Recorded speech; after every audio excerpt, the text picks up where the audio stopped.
mjallhvítur hnúkurinn og landið frýs eins og rjómaís nánast alltaf í desember. Já, ég náttúrulega tók þátt og á síðasta deginum sendum við mynd af mér vera að syngja og síðan komst ég í topp 10 og ég var bara rosalega hissa og ánægð.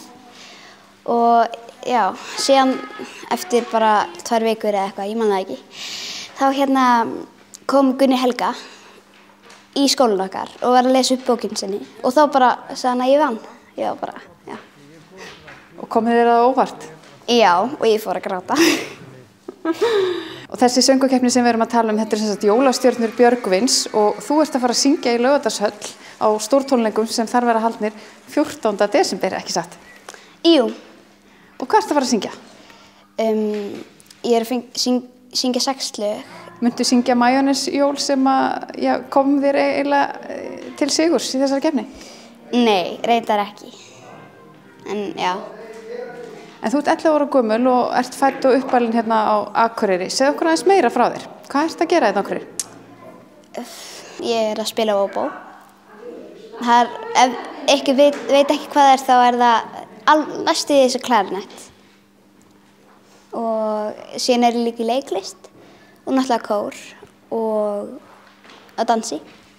Og það er brjálæði að gera þær? Já.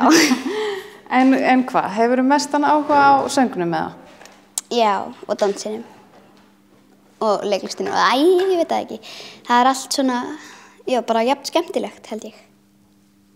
En sem sagt, þú ert hérna í barnakór Akureyrakirkju og þið eru að æfa fyrir tónleika og uppákomur á Glerártorgi. En þú ert nú að fara að missa þessu öllu saman því að þú ert á leiðinni suður á tónleikana með Björgvini. Hvernig ertu búin að undirbúa undir þessa tónleika? Ég er búin að æfa mig fullt heima, það eru strangar æfingar og já, síðan bara að lesa yfir textan á kvöldin og bara æfa og æfa og æfa. Og hvað, ertu komið með kjól? Já, við erum búin að panta einn hjá bestu vinkonu minni.